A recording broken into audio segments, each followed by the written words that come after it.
The day my baby sister turned 1 month old, my father took her out for the celebration. A car hit them on the road. My mother, a woman worth hundreds of millions, pulled every available doctor to her first love's side instead, because he said the sight of blood made him sick. That night, my father and my newborn sister died where they lay. I was blamed for it all and thrown out of the house. 20 years later, I became Bass Swanson, president of Bedrock Technologies, the man at the head of a $10 billion empire. On the day of our annual conversion review, my assistant placed 5 intern files on my desk. He tapped the first one with obvious admiration. "Mr. Swanson, this one's Abner Sullivan. Outstanding numbers, nearly perfect scores from every supervisor." I opened the file, then I saw the family section. Those 2 names. I could have burned to ash and still remembered them. After a long silence, I told my assistant to bring all 5 interns in. The full-time offers went out one by one. Smiles, thanks, relief. Then I reached the last file, lifted my eyes to the young man already certain of victory, and slid a termination notice across the table. "Abner Sullivan, you didn't pass." The conference room went dead still. The other 4 interns froze with their contracts in hand. My assistant shot me a panicked look. "Mr. Swanson." I ignored him and looked at Abner. He looked so much like his father. The same handsome face, the same sharpness, the same arrogance bred deep into the bones. Out of everyone in the room, he was the only one who didn't lose composure. He blinked once, surprised,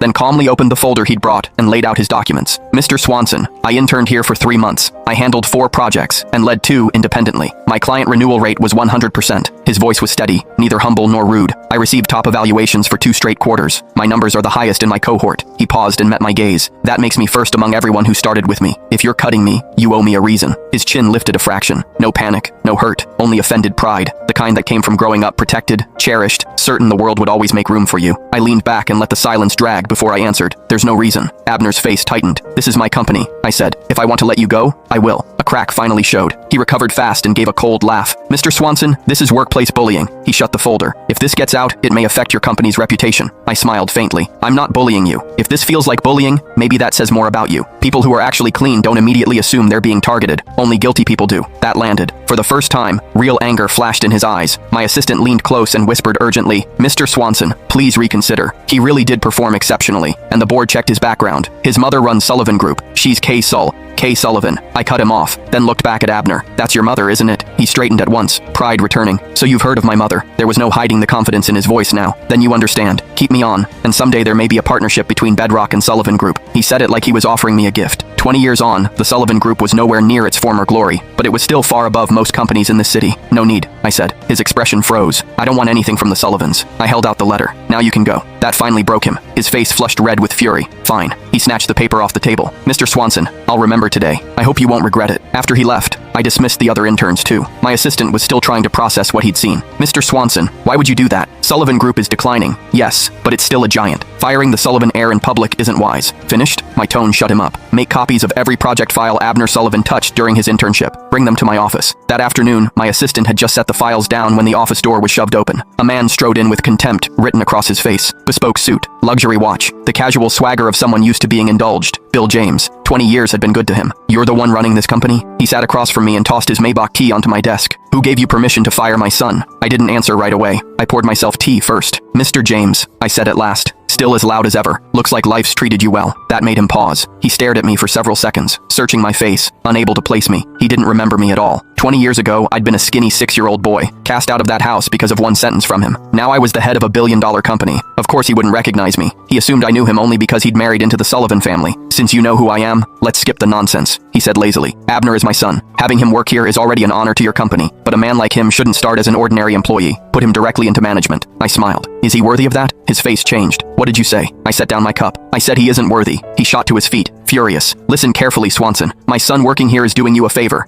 Do you know how many partnerships the Sullivans close in a year? One word from my wife and your company walks away with enough to set you up for life." I watched him rant and couldn't help wondering if he'd worn that same ugly face when he forced my father out all those years ago. "Sorry," I said. "A partnership with the Sullivans is beneath me." Then I pressed the intercom. "Send up 2 security guards." They arrived quickly and grabbed him. Bill's eyes widened in disbelief. Men like him weren't used to being touched, much less thrown out. Then the door slammed open again. A tall girl in her early 20s stormed in, dressed head to toe in expensive streetwear. She pointed at me and exploded. "Who the hell do you think you are? Putting your hands on my father. Keep this up, and I'll have my mother shut this trash company down tomorrow." I looked at her face, the shape of Bill's brow and eyes stamped all over it, and another image sliced through me. That rain-soaked night 20 years ago. The father who adored me, the baby sister who had only lived 1 month. If she had survived, she would have been around this girl's age. "This is your daughter?" I asked, unable to fully steady my voice. "Of course," Bill snapped. Yvette Sullivan, my daughter with K. I stared at them both, then smiled. Good. I stood and looked at Yvette. Go home and tell your mother I'd love to see how she plans to deal with me. The guards dragged them out. When the office finally went quiet again, I sat down and drank the cold water on my desk in one swallow. This was only the beginning. I'd known that from the moment I saw Abner's file. I gave my assistant a second order. Pull everything on Yvette Sullivan. Detailed. The report came fast. Yvette Sullivan, 21, college senior, currently interning at the city TV station. The TV station. I stared at the page for a long time, then picked up my phone and made the call anyway. It was answered almost immediately. Bass, why are you calling this late? Weren't you busy today? Charlotte Joyce, my girlfriend, star producer at the city TV station. I didn't want to drag her into any of this, but she was the only person who could help me. Do you have an intern there named Yvette Sullivan? Yeah, Charlotte said at once. Sullivan Group's heiress, apparently. How do you know her? I hesitated, then said, I don't want to see her there anymore. Can you let her go? Silence. Charlotte knew me too well. She knew I didn't throw my weight around for nothing. Bass, she said softly. What happened? Nothing. I kept my voice low.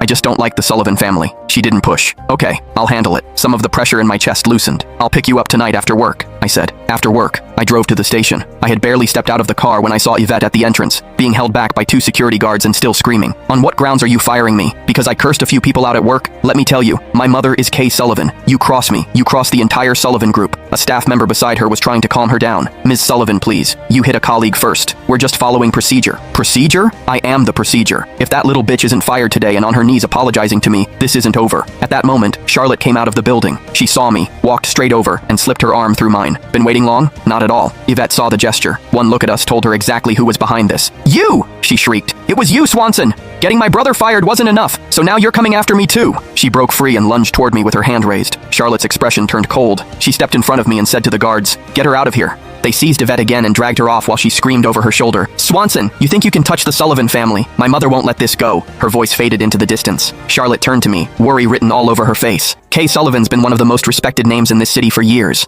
What happened that you'd go this far? I shook my head.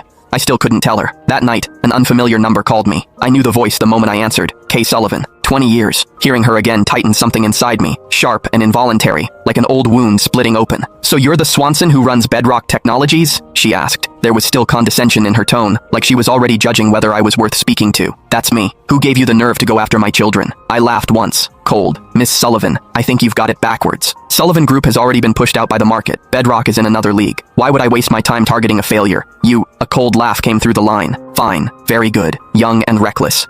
No idea who you're dealing with. You think Bedrock is untouchable? Let's see how many days you last. I'll be waiting." I hung up. She moved fast. By the next morning, my assistant rushed in with his phone, face pale. "Mr. Swanson, you need to see this. Number 3 on the trending list. Bedrock Technologies president leads a sordid private life." I scrolled. Paid accounts were posting long threads about how a man barely past 20 couldn't have become company president without a powerful backer. Then came the rumors about Bedrock's core technology, claiming it was all hype, that we were fooling the market and selling empty promises. "Several partners have already called," my assistant said, voice tight. "If we don't respond quickly, they may pull investment." Before I could answer, someone from PR knocked and hurried in with a laptop. "It's worse, Mr. Swanson. Abner Sullivan posted a video." I took the laptop. In the video, Abner sat in front of the camera in a crisp suit, every angle polished. "These are the projects I completed during my internship at Bedrock Technologies," he said, calmly presenting the reports one by one. "Everyone was my own work. I had the best performance in my class, yet Mr. Swanson fired me in front of everyone without reason." Then he paused, his eyes reddening slightly. "It was only afterward that I learned 2 female interns had private contact with Mr. Swanson. I don't want to make reckless accusations, but the facts speak for themselves." The video ended with a side-by-side image of Abner and one of the interns. Caption: "Where did I fall short?" My assistant slammed a hand onto the desk. "This is nonsense. That intern did back office work. She doesn't even have project metrics to compare." The PR director looked close to panic. "Mr. Swanson, public opinion has completely turned. Everyone's calling it workplace bullying. Maybe we should release a statement." I nodded. "Yes, we should." But my answer wasn't a clarification. I sued Abner Sullivan for defamation and damage to Bedrock's reputation. That sent the Sullivan family into a frenzy. Not long after, Kay Sullivan contacted the TV station and arranged a fully live televised confrontation. Then she sent word asking whether I had the courage to appear. I was about to agree when Charlotte rushed over and stopped me. "Bass, don't go." Kay bought off the host and the panel guests. "They've already scripted the whole thing. The second you walk in, the attacks will start." I listened quietly, then asked only one question. "Can you get me access to the control room during the broadcast?" She blinked. "That part, yes, but that's enough." I sent Kay one message. "I'll be there." Then I set down my phone and went into the bathroom. In the mirror, a man in a dark gray suit stood straight and still. 20 years. From the night my father died until now, I had been waiting for this broadcast. I looked at my own reflection and spoke softly. "Dad, I finally made it here." She hadn't aged softly. Power never did. Her posture was perfect, her smile controlled, her eyes sharp enough to cut clean through a person without raising her voice. Beside her sat Abner and Yvette. Both dressed like this was a coronation, not a public hearing. The host stood as I entered. "Mr. Swanson has arrived." Applause that wasn't real followed. A polite illusion. I took my seat opposite them. Kay's eyes flicked over me once. So, she said lightly. This is the man who decided to attack my children without cause. I didn't respond. The host cleared his throat. Let's begin. No. Kay cut in, smiling. Let him speak first. I want to hear what kind of man destroys a family and still sleeps at night. Abner leaned forward slightly. Confident again. Recovered. Dangerous in a different way now, backed by cameras and public sympathy. Yvette crossed her arms, staring at me like I was already finished. I looked at all three of them. Then I said, before we talk about your children, let's talk about mine. The studio shifted. A few heads turned toward the control room glass. Kay's smile didn't move. You don't have children, Mr. Swanson. I did. Silence dropped hard. Not confusion this time. Something colder. I leaned back slightly. 20 years ago, I said, a man decided my father didn't deserve to exist in his own home anymore. A single sentence. That was all it took. Kay's gaze sharpened. Abner frowned. What are you talking about? I didn't look at him. I was 6. The air changed. Even the host forgot his cue cards. I watched my father die because someone didn't like the sight of blood. I watched my newborn sister die on the side of a road while my mother chose another man's comfort over their lives. Yvette shifted uncomfortably for the first time. Kay's expression tightened slightly, but only slightly. And you think, she said slowly, that has anything to do with my family? I met her eyes. It has everything to do with your husband. A pause. Then I said it. Bill James. The name hit the room like a dropped object in a silent hall. Abner's head snapped toward his father instinctively. Yvette went still. For the first time, Bill, watching from the VIP booth above the studio, was no longer relaxed. Kay's smile finally cracked. You're lying. I shook my head. I remember everything. I leaned forward. And now I remember you too. The control room light blinked red. Charlotte's voice came through my earpiece, tense. Bass, they're cutting your mic. I didn't stop. I reached into my pocket and placed a small drive on the table. And I also remember what was on the black box recording from that car. Kay's face changed. Not fear yet. Recognition. A warning of it. I looked directly into the main camera. So let's not pretend this is about interns, I said. It never was. The studio went dead silent. Kay's hand tightened on the desk in front of her. Just once. Barely visible, but enough. What black box, she asked. But her voice had already shifted. Less certainty. More control trying to hold. I looked at her without blinking. The one from the car crash. A murmur spread through the audience. The host instinctively stepped back from his own desk, like distance could protect him. Abner turned sharply toward his mother now. What is he talking about? He demanded. Yvette's earlier arrogance was gone. She looked between all of us like the floor might open at any second. Kay didn't answer them. Her eyes stayed on me. You're trying to fabricate a story, she said. For what? Sympathy? Revenge? I slid the drive forward another inch. Play it, I said calmly. Or I will. The host panicked. Mr. Swanson, we're live. This isn't. Exactly, I cut in. It's live. In my ear, Charlotte's voice tightened. Base, security is moving in. 2 minutes, max. I exhaled once. Then we don't have 2 minutes to waste. I glanced toward the control room glass. Charlotte was already there. She met my eyes. A fraction of a second passed. Then she nodded. The screen behind us flickered. Kay noticed it instantly. Her head snapped up. What are you doing? The main broadcast monitor changed. Not graphics. Not branding. A video file. Dated 20 years ago. A road. Rain streaking across a windshield. A crash already happened. The audio came in broken at first, then clear. A man's voice. Bill James. I told you it was an accident. That's all it needs to be. A woman's voice answered. Kay, move them. I don't want this traced back. The studio erupted. Someone stood. Someone else shouted. Abner went pale. That's not, he started. But no one was listening anymore. The footage continued. A smaller sound now. A child crying. Then a voice. My father's. Weak. Shaking. Please, my children. A pause. Then footsteps. Then silence. The screen cut to another angle. A child on the ground. Then another. The camera in the studio caught Kay's face as the color drained from it completely. She turned sharply toward the control room. Shut it down. But nothing stopped. Because it wasn't the station's feed anymore. Charlotte had already overridden it. Her voice came through my earpiece again, steady now. Backup stream is locked. They can't cut it without taking the whole network offline. I looked at Kay. For the first time, she wasn't composed. She was calculating loss. Fast. Abner stood abruptly. This is fake, he shouted. This is edited, this is. But his voice cracked on the last word. Because he had seen her face. And he knew she recognized it too. Yvette backed away from her chair. No, she whispered. Mom. Kay finally spoke. Not to the room. To me. You shouldn't have survived that night. I nodded slightly. I know. A long silence. Then I leaned forward. But I did. My voice dropped lower. And now you don't get to decide what survives next. The silence after my words didn't last. It shattered. Abner slammed his hands on the table. This is a setup. You're manipulating footage. My mother would never. But even as he spoke, his eyes kept flicking to Kay. Waiting. For her denial. For her correction. For anything that would restore the world he knew. Yvette had backed all the way to the edge of the stage now. Like the floor itself had become unstable. Mom. She said again, smaller this time. Tell them it's not real. Kay didn't look at her. She was still staring at the screen behind us, where the footage had frozen on a single frame. Rain. A broken road. A child's silhouette barely visible. Then she closed her eyes. Just for a second. When she opened them again, something in her expression had changed. Not innocence lost. Something more dangerous. Acceptance. So that's it, she said quietly. The host looked around helplessly. Mrs. Sullivan, we can cut to commercial. No, she said. One word. Flat. Controlled again. The room obeyed instinctively. She slowly stood up. Every camera followed her. You've dragged something buried for 20 years into a live broadcast, she said, looking at me now. Do you think that makes you righteous? I didn't move. I don't care about righteous. A beat. I care about true. Her lips pressed together. Then she laughed. A small, sharp sound. You really think a recording changes anything? She said. Do you think people care about truth when they've already chosen a story? She turned slightly toward the cameras now. Her voice shifted. Performative again. Powerful again. Ladies and gentlemen, she said. What you are watching is the desperate attempt of a man who has built an empire on resentment. Abner visibly relaxed at that, like he was grabbing onto the only rope left. Yes, he said quickly. This is about business revenge. He fired me unfairly and now. Enough, I said. My voice wasn't loud, but it cut through both of them. I stood. The studio instinctively went quiet again. I reached into my pocket and placed something else on the table. Not a drive this time. A small sealed envelope. Kay's eyes narrowed. What is that? I slid it toward the camera. My father's death certificate. Then another. My sister's. Then a third. A police archive file. Unopened. Stamped and signed 20 years ago. I didn't build Bedrock Technologies on resentment, I said. I built it on evidence. The host swallowed hard. Mr. Swanson, how did you even get those files? I didn't answer him. Instead, I looked at Kay. You made sure my family disappeared cleanly enough that no one asked questions, I said. But not clean enough that everything was gone. A long pause. Then I added, quieter. You forgot one thing. Kay's jaw tightened slightly. For the first time, her voice wasn't steady. What did I forget? I met her eyes. Me. A beat. Then the studio lights flickered. Not from drama. From a power fluctuation in the building. Charlotte's voice came in again, faster now. Base, security breached the control room. They're trying to cut the feed manually. I didn't look away from Kay. Let them try, I said. Then I turned slightly toward the main camera. This broadcast is no longer controlled by the Sullivan family, I said. It belongs to the public now. Behind me, Abner shouted something again, but his voice was drowned out by the rising chaos of the studio crew, security. Rushing in, producers arguing, cables being pulled. Kay stayed still, watching me like she was finally seeing the shape of something she should have recognized years ago. Then she spoke again. Lo, careful. Even if everything you said is true, she said. You have no proof I personally ordered anything. I nodded once. I know. A pause. Then I reached into my pocket one last time. And I never said you did. Her expression changed instantly. That was the first real crack. I looked at the camera. But someone you protected did. And I turned the screen again. This time, a new file opened. A signature. Bill James. And a recorded audio line that hadn't been played yet. His voice filled the studio. Calm. Matter of fact. It doesn't matter if they survive. Just make sure they don't come back into that house. Kay's face went completely still. For the first time, there was no performance left. Only the beginning of consequence.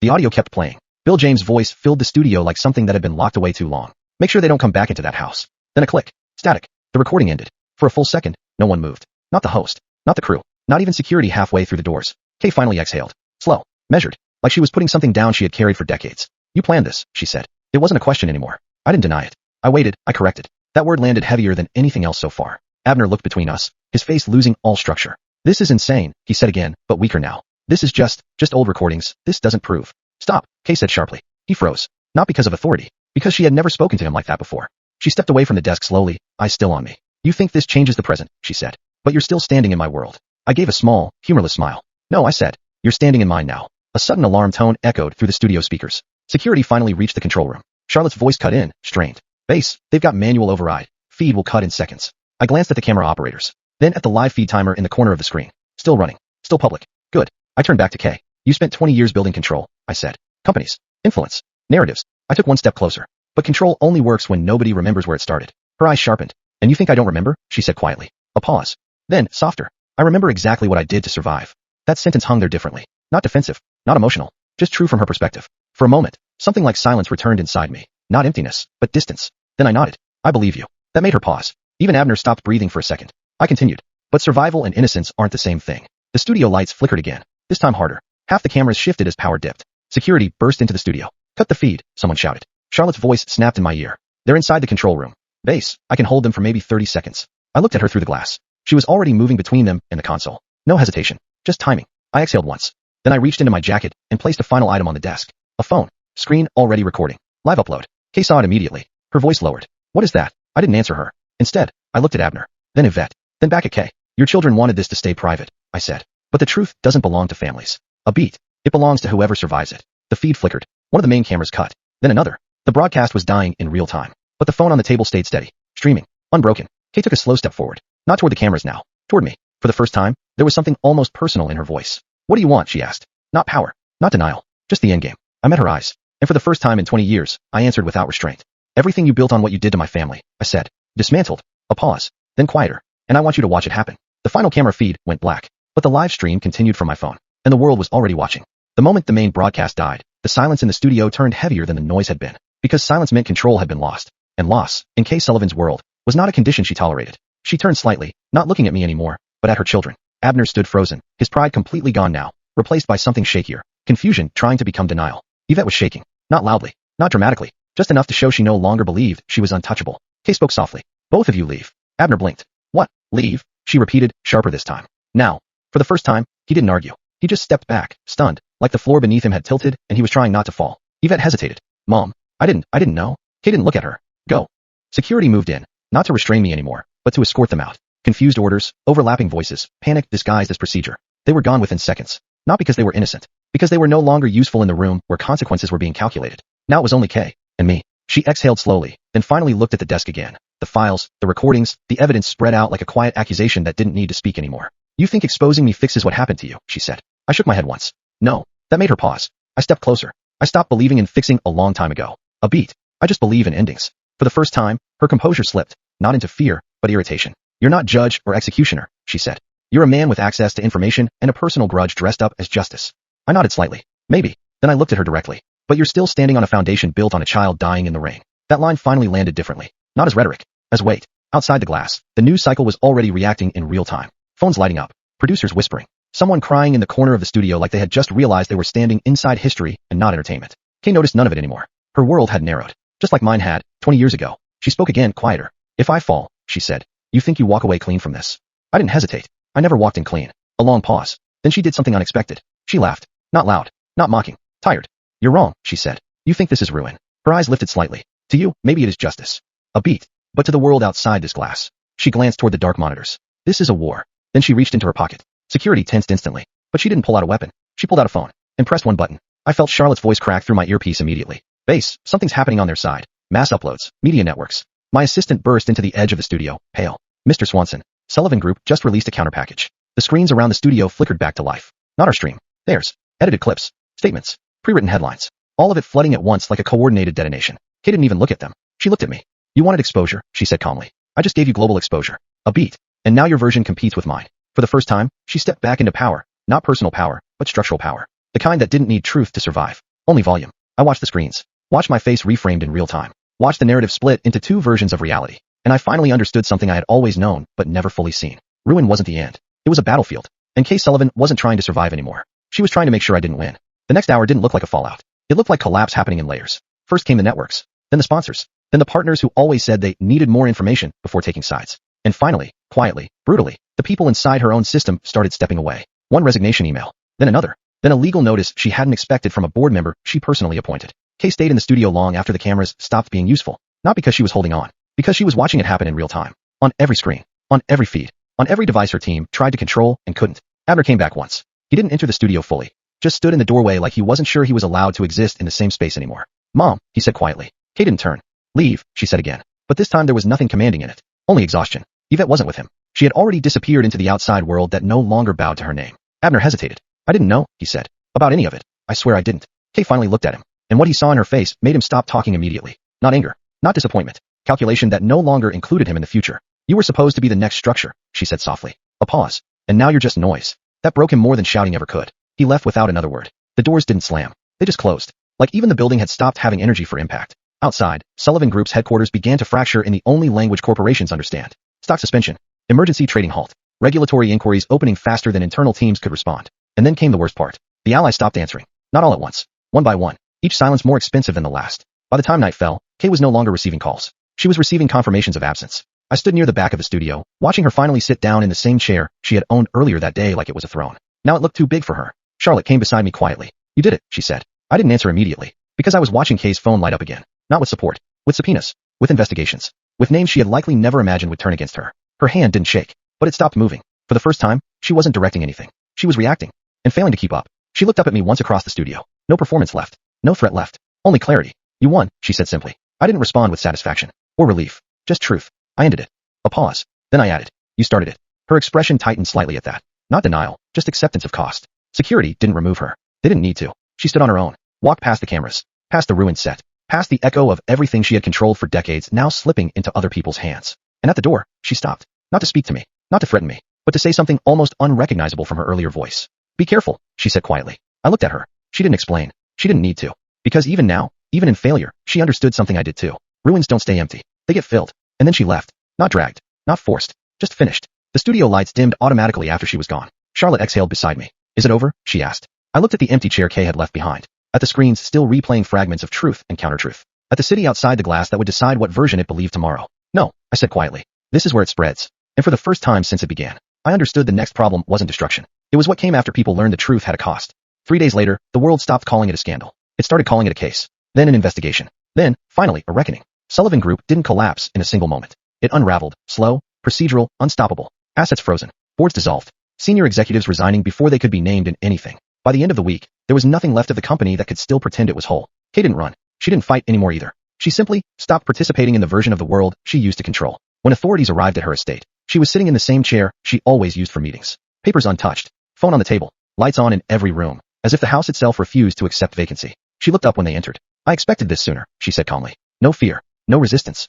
Just the quiet recognition of a system finally finishing its work. Abner's statement came first. Short, controlled, not a defense, an exit. He said he had no knowledge of past events, that he was stepping away from all corporate positions, that he would cooperate fully with investigations. He didn't mention me, or his mother, or the family he had once believed was untouchable. Yvette disappeared from public record almost entirely after that. No interviews, no posts, no statements, just absence, like she had never learned how to exist without an audience. Charlotte found me on the rooftop the night everything finally went quiet. The city below still moved like nothing had happened. It never stopped for endings. You're not smiling, she said softly. I shook my head. I don't think this is something you smile at. She leaned beside me. What is it then?